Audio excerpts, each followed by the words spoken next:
I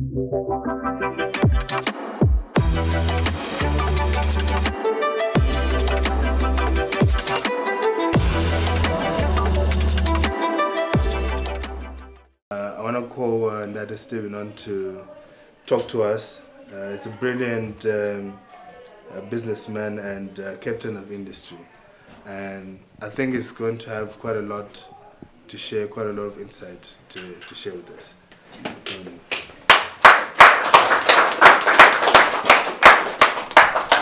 Yo, guys, for those who know me, I am hardly ever speechless.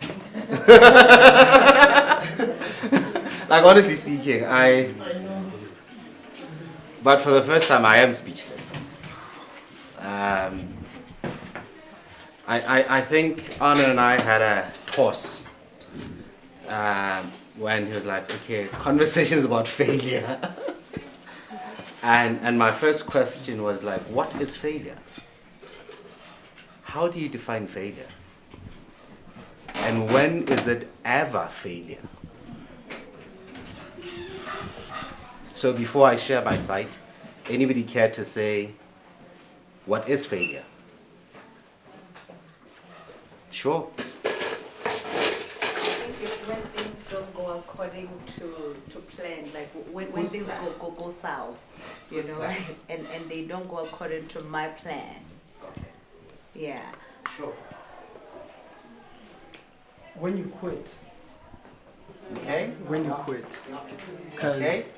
yeah. So the nail in the coffin is when you Yeah, quit. when you quit. That's Okay. that's the L. Anybody else?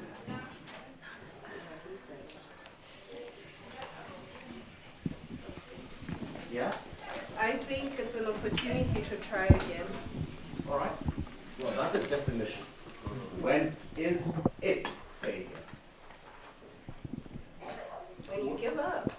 Yeah, when you quit. So when you quit. When you All quit. right. I remember during COVID looking at myself removing signage from my boutique and handing over the keys. I refused so hard to shut it down, to close it.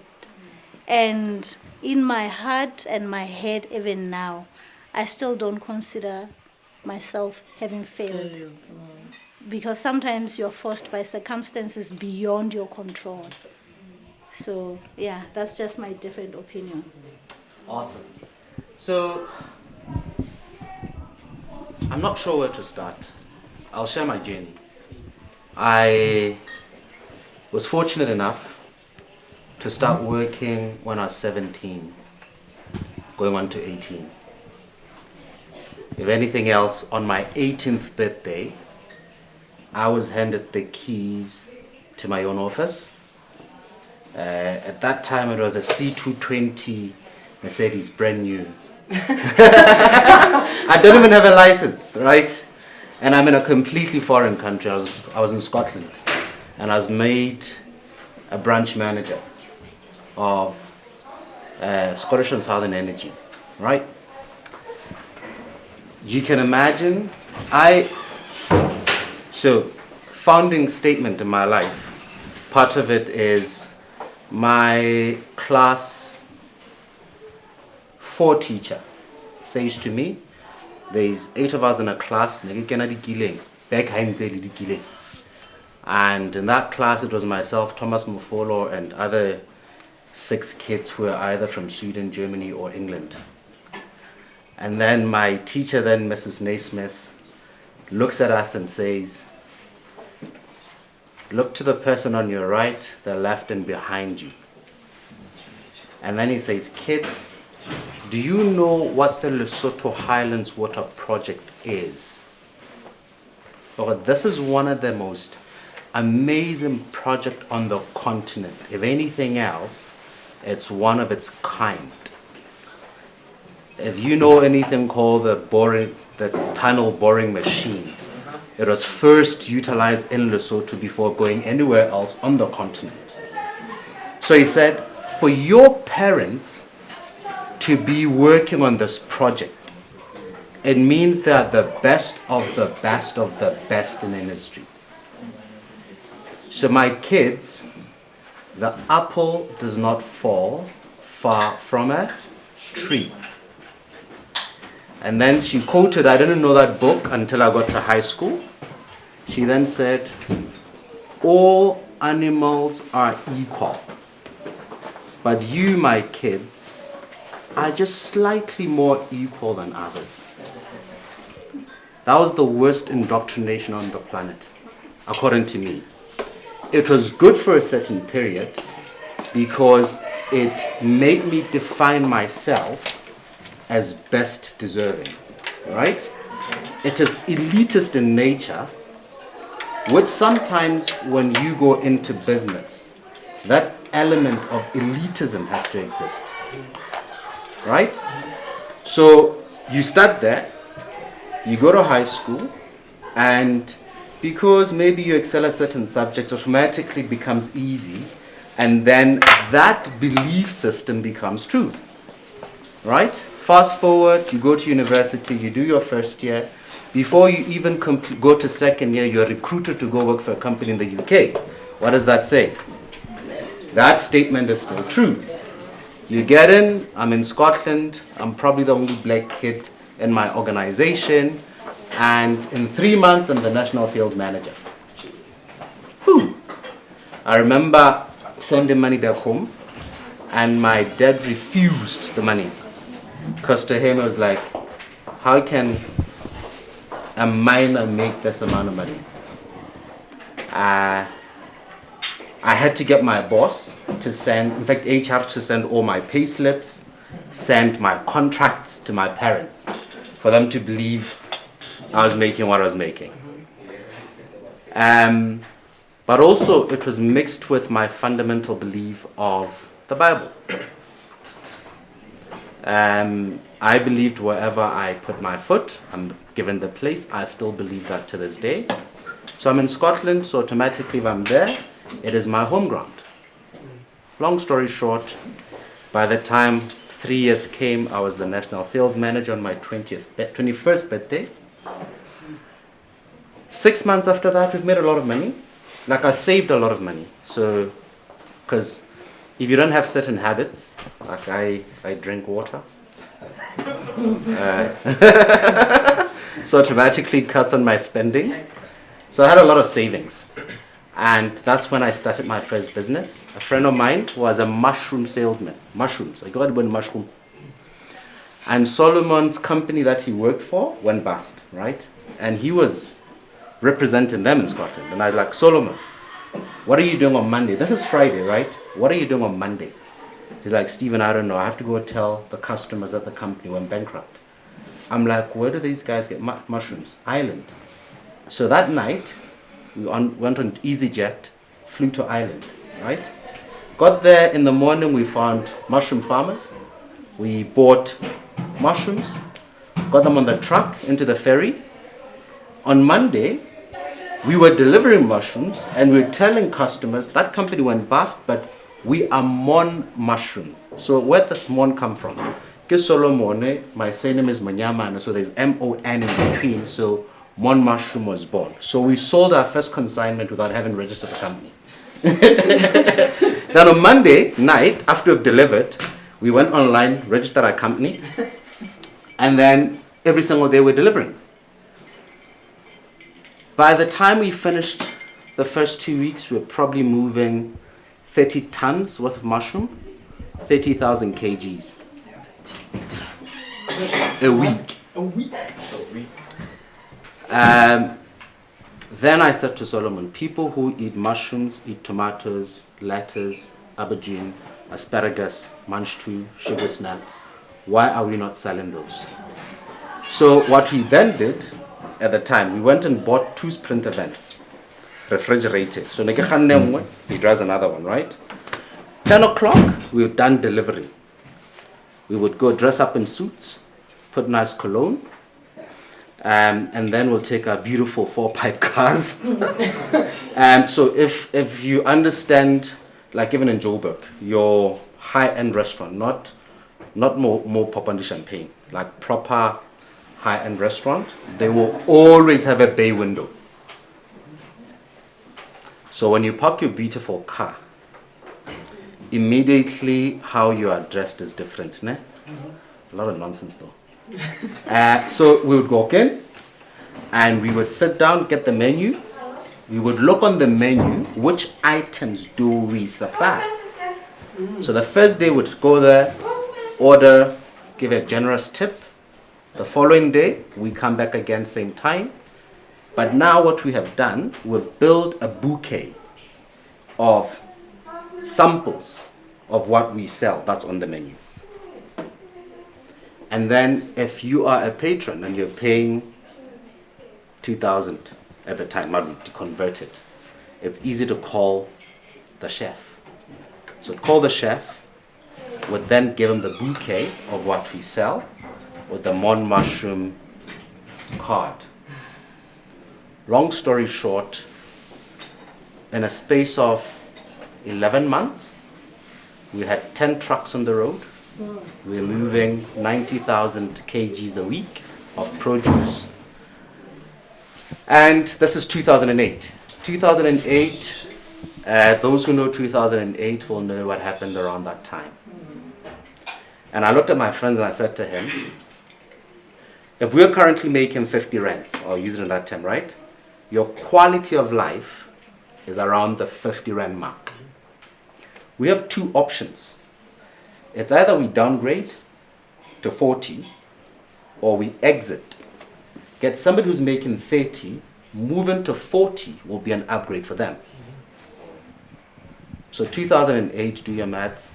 I was born in 87, so it's probably what? Still 21? So we sold the business for a handsome amount. We then started the second business. The second one was we're solving problems.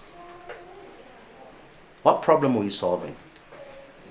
In an economic crisis, people don't want to employ people full-time. They would rather pay a little bit more for locums or agency workers than to have the burden on their payroll or full-time staff that has benefits. So we started a nursing agency. Those days we didn't have this fast internet. Internet was there, but then it was on an intranet, right? Some of you will never know what intranet is. But we developed a platform. So this platform, we started a nursing agency, right? So we would register nurses, carers, and doctors on our platform, okay? And then we would then go to nursing homes and care homes and hospices to be able to supply them with nurses, doctors, and carers. But the automation of it that made it great was this. Let's say Stephen is, so I sent Stephen to this nursing home, and then they rated Stephen as, we prefer Stephen, right? If the rating was above a certain threshold, next time when Stephen logs in his availability on our platform, immediately it will prompt that nursing home to say Stephen is available. Right? So then they'll book Stephen. It meant we were able to run about 50 doctors, 200 nurses, 400 carers with a staff of 4 people full-time. 2010, around January, Southern Cross, no, in fact, 2009 July, Southern Cross. If anybody has an aunt or a friend who is in the UK who's a nurse, they were taken there by Southern Cross. So Southern Cross approached us and says, in fact, they became bullish. They were trying to take us out of business. And because Scotland is like Lesotho, nepotism is rife. Business are based on relationships. And you see, most of us, when we introduce ourselves in Lesotho, it's your name and surname, right? Scotland is the same. Because the moment you say, my name is Stephen Monyamane, you understand? Scotland is the same, right? So once you've built a community of people, it doesn't matter who comes with what, it's the community. So I was fortunate enough to be in a community. I get? And as a community, you have a role to play. Member, right? There is a code of conduct. There are principles you adhere to. There are non-negotiables. And I was a good standing member of the community. So they kept me alive.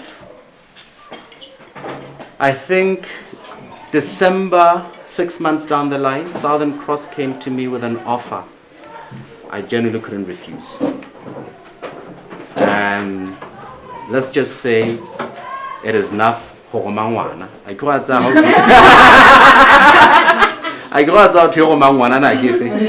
Yes. If in real time, what's the price of the new Range Rover? The new one. The SVR. The last. SVR, last number. Last number.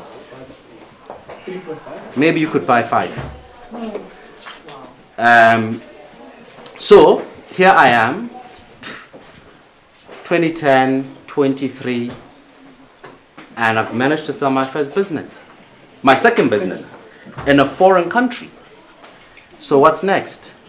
My friend was a missionary in Congo. He then convinced me to go to Congo. Rucksack, went to Congo, I was meant there to be there for 2 weeks. I ended up being there for 1.5 years. And we traversed the breadth and length of Congo. Had a beautiful time. Made quite a lot of money, lost much, but made more than I lost. And then my father took ill. Doing what? So I was selling tantalum, cassiterite, wolframite, and we did artisanal mining. And then we were air freighting everything.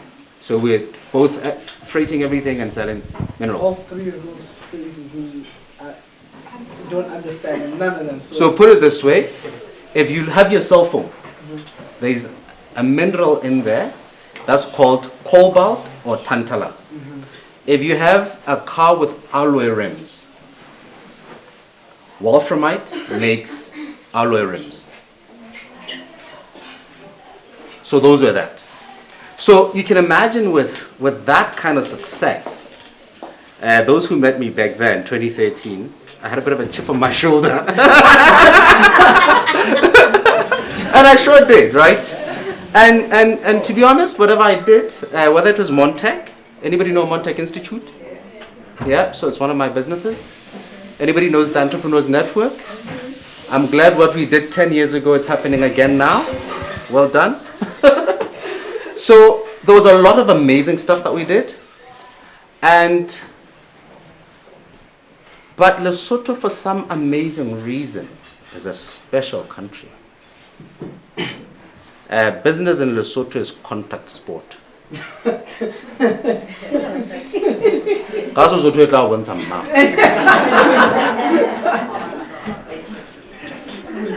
And we started the first business, among others, which is Monyamane Energy Solutions. So the first wind turbine to ever be erected in Lesotho, I erected it in Kachasne. At the back of that, when they were building clinics, all the MCA clinics, right? If I knew what I know now, I would have not done it. We went to the Minister of Health. We showed them the energy consumption. We showed them the challenge of solar. We designed hybrid systems of solar and wind combined. We were given a non-binding MOU. And then we went, set up a factory that manufactured wind turbines. This is 2012. And because we had enough capital, we could afford. And I thank God that I never got bank loans. Otherwise, it would have been a mess. So we designed wind turbines. People talk about CNC cutters now. We had those in our factory in 2012. We had a wind tunnel to be able to test wind turbines using artificial wind speeds. 2012. After we've manufactured all these wind turbines, guess what happens? Government change. And the new government kicked that project as far as the east is from the west.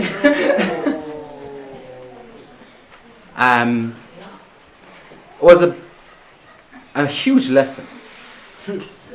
But I thought, oh, things had changed. So we started another one. My other company, we started this while I was still in Scotland. So I've always invested in companies. So that company we purified water, right? So Lesotho does not have a problem with dirty water, right? Our biggest problem is our topography. I get what I want. So don't think about Masego. Go to your home place. Right? So how do you pump up water? So we developed this packaged water plant. You do multi-stage pumping using solar. Get to the top of the highest part of the village. You clean water from there. You reticulate it using gravity. After designing that, we signed another MOU with government. This time around, it had a bit more clauses, and they then decided, no, to follow procurement laws, we have to take it out to tender. Take it out to tender. But the way it was taken out was distorted from what we did, and now it is given to somebody else. We lost quite a lot of money from that. But those were failures, but not big failures. Anybody knows Mon Foods? Chicken. I think we were probably not the first company to process chicken, but we're the first fully integrated poultry business. Having our own hatchery, farm, abattoir. 2020, we started during COVID actually. 2021, 2022, on a daily basis between 5:30 in the morning and 6:30, I was delivering 2,000 beds every morning. Forget about all the other areas. And I could spend the whole day talking about different failure points in that business. But the last straw for us is when we had Newcastle, lost 45,000 beds in 1 week. Around the same time, so Newcastle, right? Normally you vaccinate a day old, right? If ever, after 2 weeks or 3 weeks, there's no cure. You're just going to watch them die. So this time, or you cull them so that you contain the disease. This time around, it was 4 or 5 weeks old, so ready to go to market. And we had just piloted a new model. We wanted to call it an outgrower model. We're saying, okay, we have assumed the entire industry risk. We have risk at the hatchery, risk at the farm, risk at the abattoir, right? So what we're going to do, we're going to de-risk our business in such a manner that we give other players to come on board, take care of different farmhouses, right, and supply us. But we're going to incubate them. So in this space, we will still take the risk with them, but they have injected their own capital. Because we have never experienced mortality rate below 10%, like above 10%, our mortality rate was about 4.5%, which is an industry norm, I get. So we're confident to say anything above 10%, we'll take it. Did you not receive 100% mortality rate? No. So you wake up one morning, everything is dead. So anybody that has a calculator, you can say 45,000 times 60. That didn't belong to us.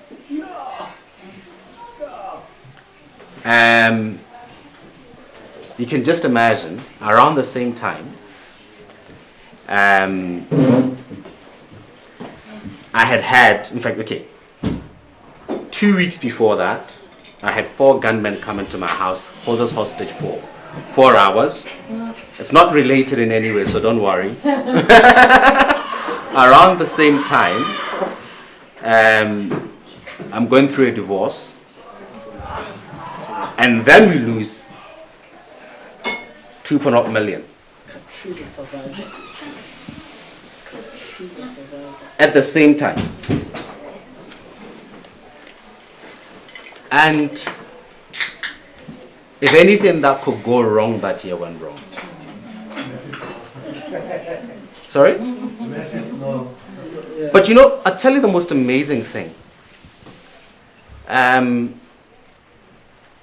I thank God that one of our core things that I always do wherever I go, in any organization, I set systems, processes, and I hire talent. Guys, do not take for granted hiring talent. Between 2022, July, and December, right? I only set foot in one of my companies once. For 6 months, I did not go to Montec. But guess what? For that whole 6 months, Montec was running. All I could get, thank God for COVID, because now we could do e-signatures, right? I would be able to get whatever that I needed to sign it. And Montec continue running. The second one is the Entrepreneurs Network. In this room, how many have benefited indirectly or directly from the Entrepreneurs Network? Quite a number. That too, for about 4.5 months, I did not set foot in there. But the organization was running. Because in the same manner, I had put people, systems, processes in place, and most importantly, control measures in place. Now, Mon Foods for me, in every single entrepreneur's journey, there is that hook, line, and sinker business.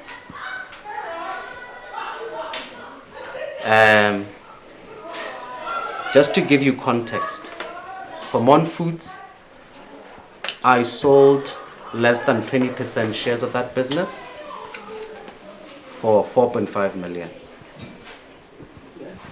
So it will just give you how much we invested. So everything that I'd ever owned was in that business. So you wake up one morning, you have lost 45,000 bits, which means you owe people that money. And you see, Lesotho, how kolota motho mo. One person. That story permeates, you owe everyone. Those who know me, pre-2022, I could trade on my name. I'd walk into any space, and if they had Stephen Monyamane, it'll be a blank check. Whether it's the UN, World Bank, you name them. Every corporate we've worked with. Right? And overnight, I couldn't trade on my name. Overnight, people have amazing stories. Overnight, he's divorced because of what, and 2 and 3 and 4. Overnight, people went into his house because he owed so and so. And you know how amazing the stories go in Lesotho.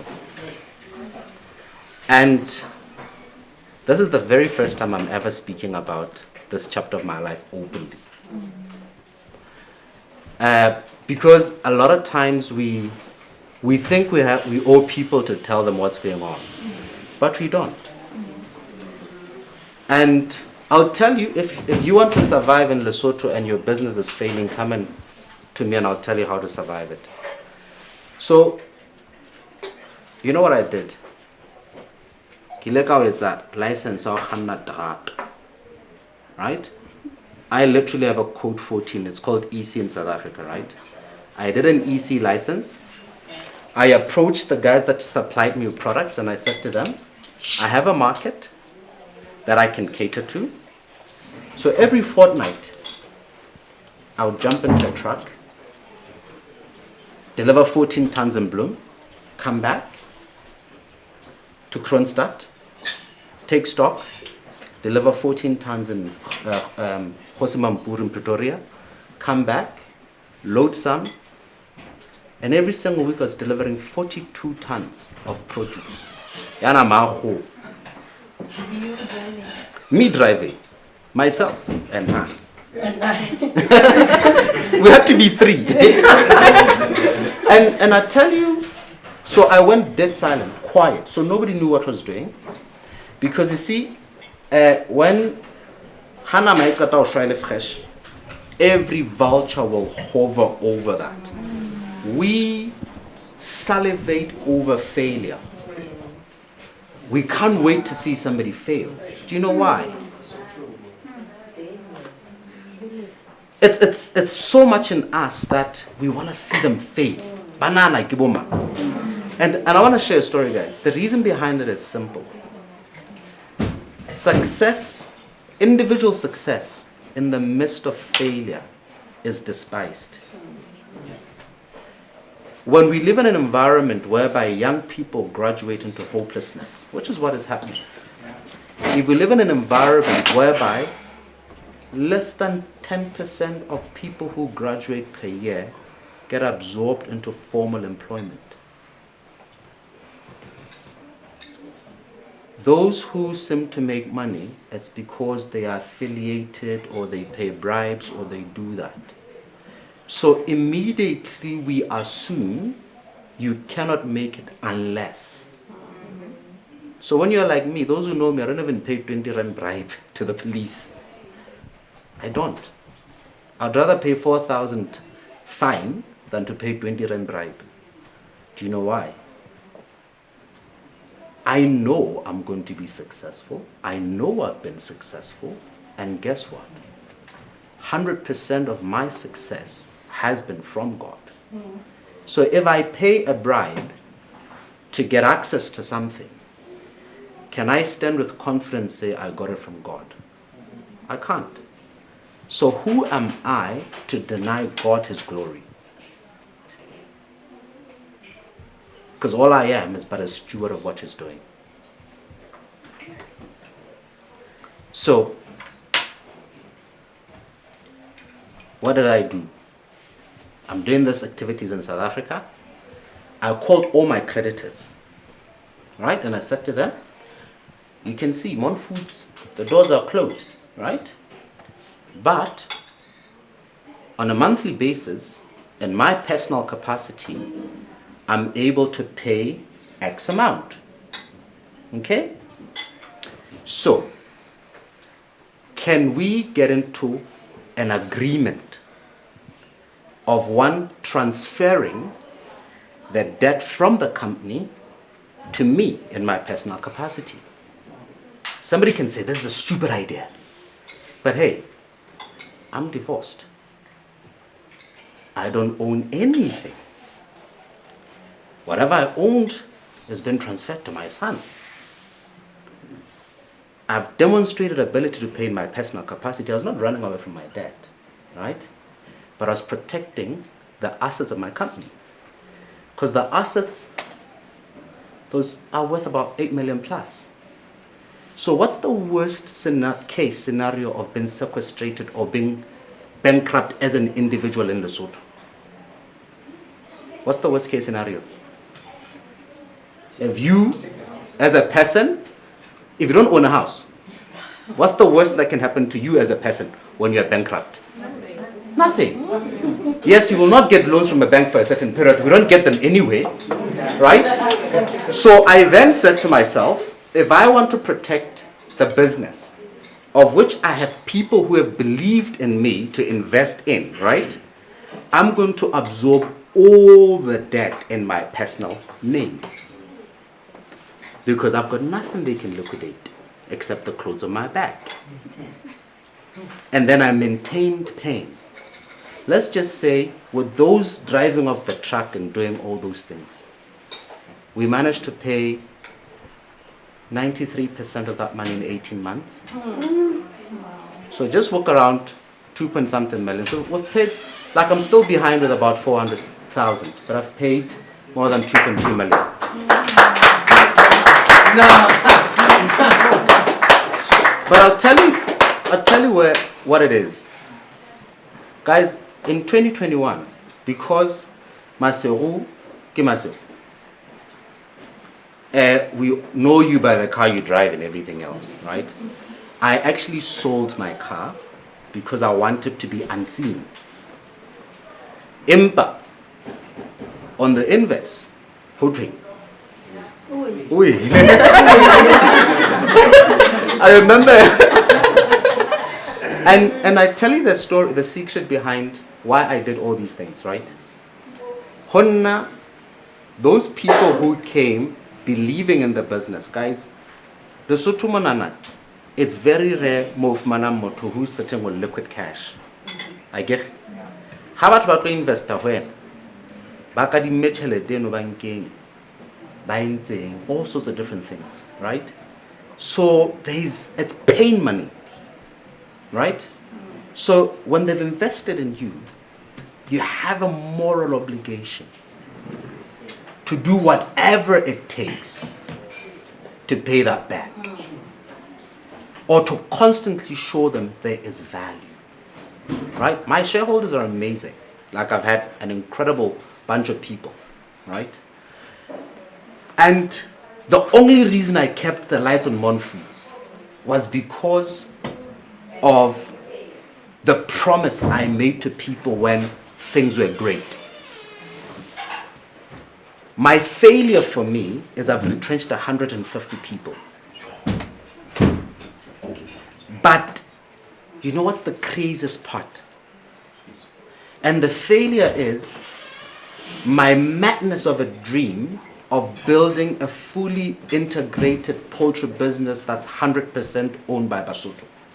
That dream has died. I've not produced a single thing in 2 years in Lesotho. But my revenue is similar to what I was making when I was producing in Lesotho. So I went quiet. I don't advertise. So I don't have new enemies maybe. Right? But in my personal capacity, we're making enough money. But what I believed in, which was creating jobs for 150 people, which could potentially be more, is dead. Breaking the odds of doing that thing is dead. And if you ask me, do I ever have intentions of producing in Lesotho again? But I'm still selling the same volume. So sometimes failure is not poverty. Sometimes failure is not losing money completely. Those who know me know the level of patriotism I have about Lesotho. Guys, I was naturalized in the UK. By birth, I'm South African. And I would give up any of those two citizenships. Well, I've given up one already, which is dumb. I would have given up another one for Lesotho. But for the first time in my entire life, I'm disillusioned about my country. Off record. No, it's on record. Everybody knows. Okay. Please say that again. No, you see, those who think it's legal to have multiple nationalities. If they have an issue, they don't go. You understand? But I'm telling you, for the first time, I'm disillusioned about my country. Right? Whereby now business for me is okay, pay your debts, build a healthy stash for your son, live a comfortable life, Yes. and have impact there. So I've put a lot of impact to 10, where we have businesses that we are incubating. But the dream of building an empire in Lesotho in the poultry space is dead.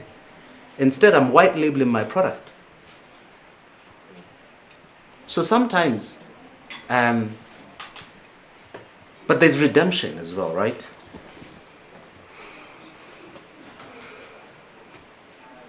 last year,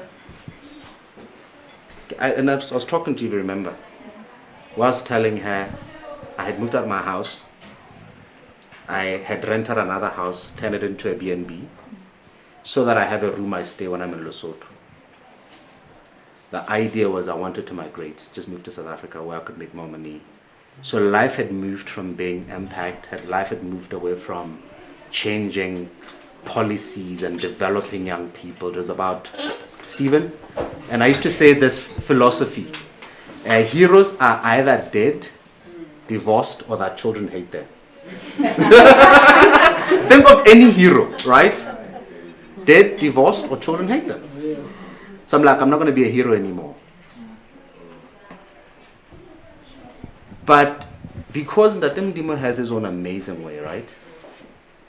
2023, ke ituletse haka ke sa tsebe letho ke sna concern focusing on the business that I'm doing in South Africa and all that.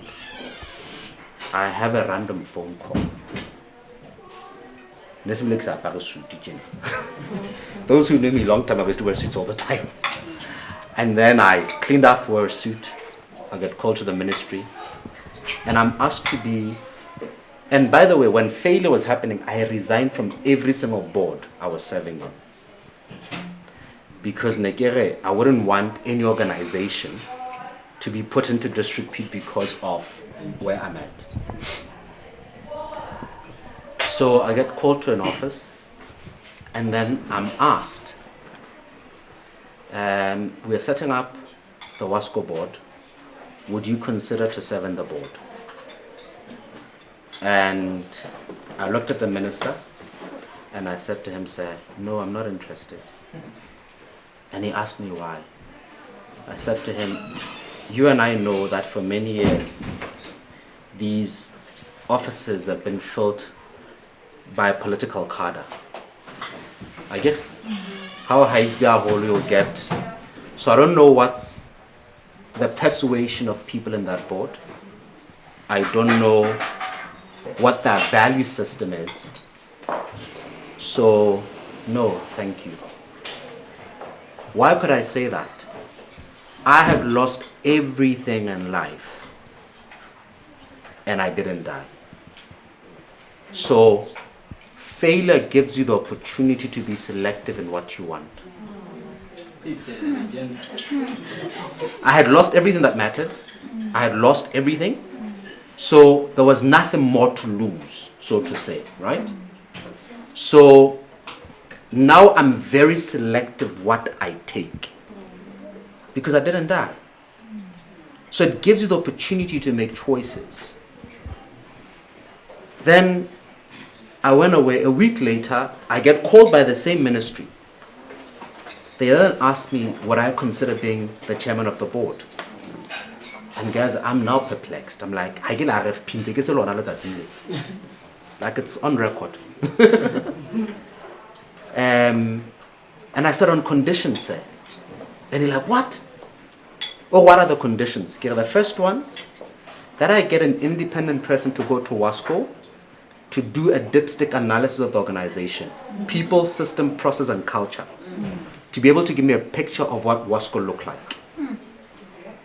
The second one, that I get to do a skills audit of the existing board members, to know what skill set is there, to identify the skills gap, and then to be able, based on that, to then recommend what additional members will be required. Then the fourth one was that there be zero political interference. And I was granted those four things. I was in tears. Like literally, not like in my heart. Tears rolled down my eyes. And I remember asking the minister, Ndade, kannete thasello e ka molao? I could also be some enjoyable young Stephen, for all these years, they've always been political appointees. So the organizations are failing. What we are looking for, a ka re bolella ha se mantswe ha paraphrase a ka re bolella ge mane matlapeng empa ntse a re hlompha if we want to interfere. Do you understand? Part of business failing is because of our non-compromising. And what I want to share with you is you may see that you're losing over time when you don't compromise certain things. But in the fullness of time, God rewards that. So the very thing that got me in dark places today is the very thing that was used as a qualification for me to be the chairman of AWASCO. So it meant, one, I cannot be owned. Yes, I serve at the pleasure of the shareholder representative, but I have a fiducial duty over the organization. And those who follow or have seen WASCO, 12 months ago, it was an absolute shambles. In my first week in office, we had issues that sexual harassment, you guys remember all that. And because I have gotten to a place whereby I accept when there's failure or when things are wrong, I'll call a press conference and I said to the public, I'm coming to you because ultimately WASCO is owned 100% by government and government is the people, right?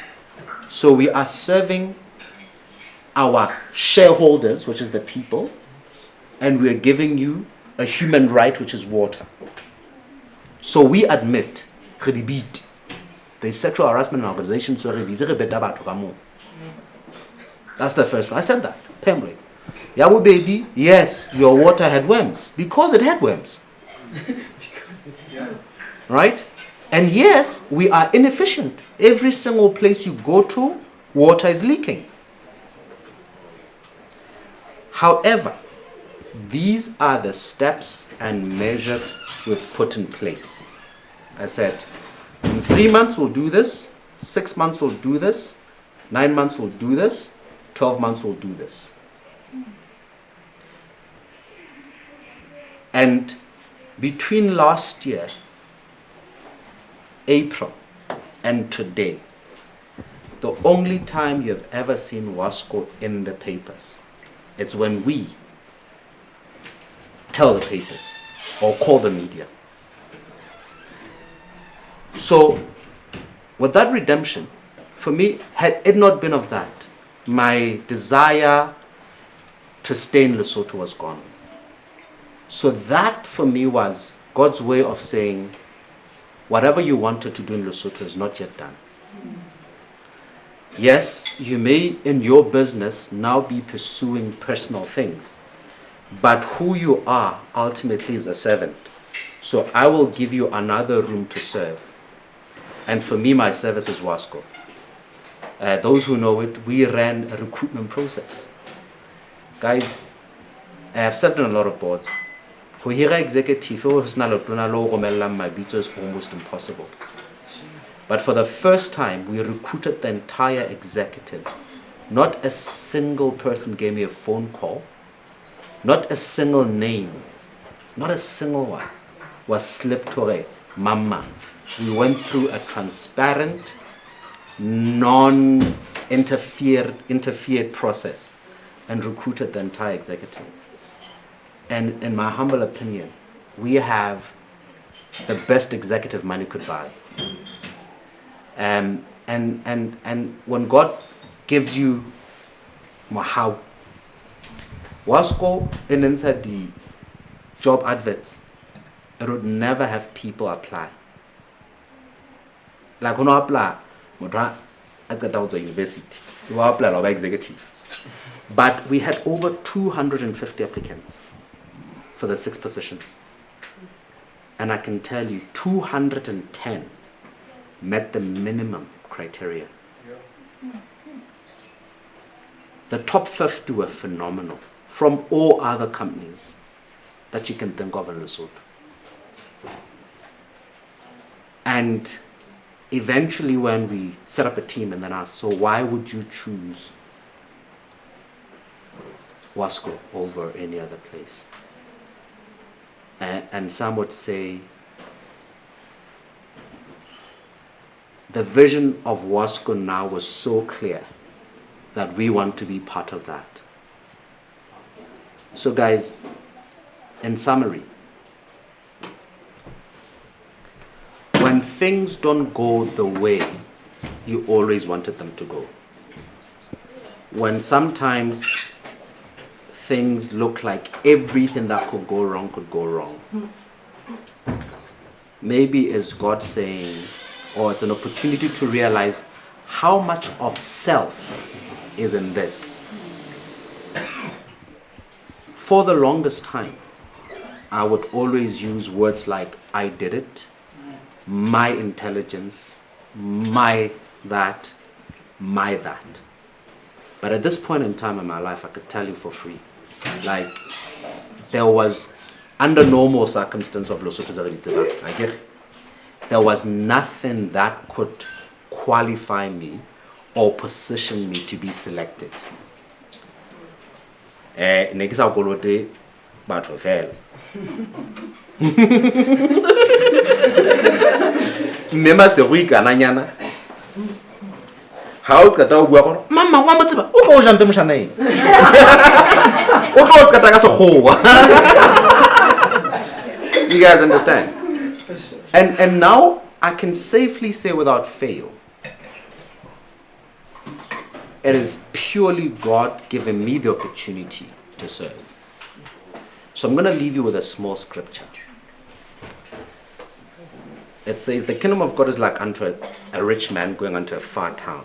He calls 3 of his servants, right? To one he gave a talent, the other he gave 2, the other he gave 5.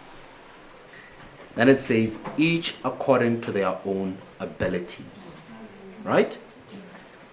Now, if you think about it, who's the giver of the abilities? It's God. So he's given you the talents based on the ability he's given you. And then he instructed us very early on, he said, be ye fruitful and multiply and subdue the earth. So he goes away. The one who had 1 takes it nicely, preserves it. In today's world, how can we clipper? I get. So this guy preserved what he had. I get. He didn't squander it. He didn't lose it. He preserved it. The other one, probably a female, I think.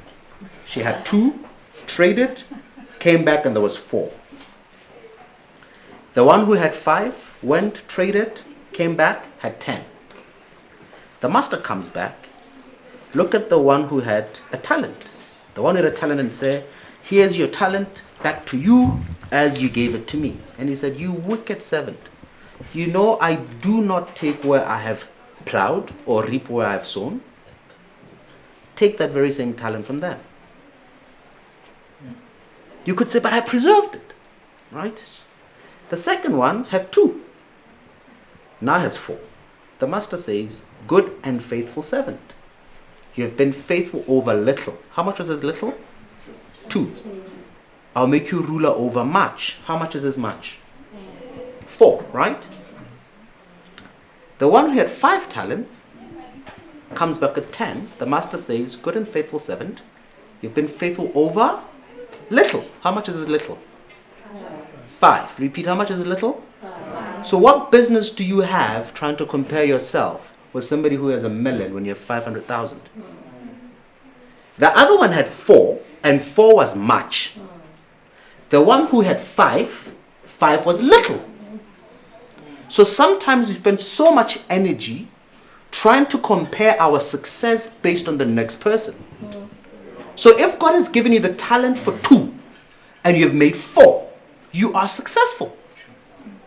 Because Jan, who had 5, had he kept 5, he would have been a failure. Right? So the one who had 2 and the one who had 5, identical words were used. Good and faithful servant, you've been faithful over little, I'll make you ruler over much. And that is a universal principle.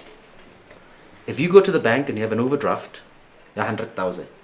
Use it, trade, pay it back, bring it back. You move from 100,000 because you've been favored 100,000, they give you 2. You are favored 200, they give you 4. So that principle is universal. So whatever talent, whatever business that we are in, our job is to take whatever little we have to turn it into much. So right now, and are you going to fail in the process? Absolutely yes. You are, and it's perfectly okay. The biggest mistake that you can do is to fall in the same pit over and over and over and over again. Because until you have learned that, navigating that pit, you're going to fall into it again. Ya o qetela kena, do ska ba bapalla letshwele. At the height of what was perceived as public failure, right?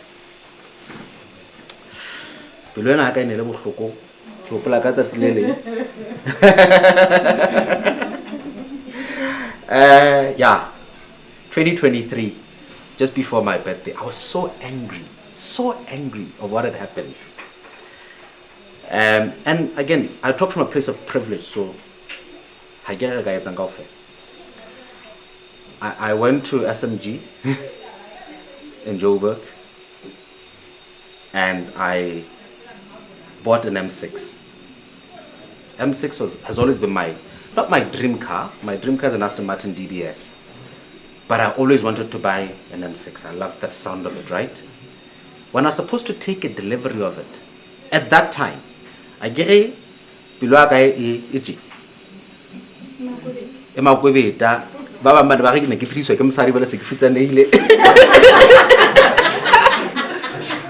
I remember, and I got an M6. As I'm about to take a delivery of it, I asked myself a question. Stephen, why are you buying this car? Yes, you can afford it. Are you buying it to mask your bruised ego? So that people can see that hawawela?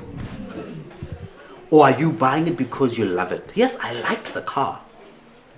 But my true reasons for buying it were completely wrong. I remember going back to the sales rep and saying, dude, we're going to cancel the delivery of the vehicle. I'm losing my deposit, it's fine. But until my bruised ego is no longer bruised, I will not buy a car. So from March 2023 until October 2023, yet I could afford to buy a car. And when the time was right for me to buy a car, I then got the car I've always liked. And it like a price in. So, in a nutshell, we are going to fail at one point. What are we going to learn in that process? And some of you guys have done so well in life that when failure comes, it almost destabilizes you because it's such a foreign thing. It was foreign for me. It was probably the most difficult thing I've ever done. I don't have to go into details, but it was such a foreign thing that if you don't have your anchor somewhere, if you're not rooted and founded in something that is more stable, like an amfo.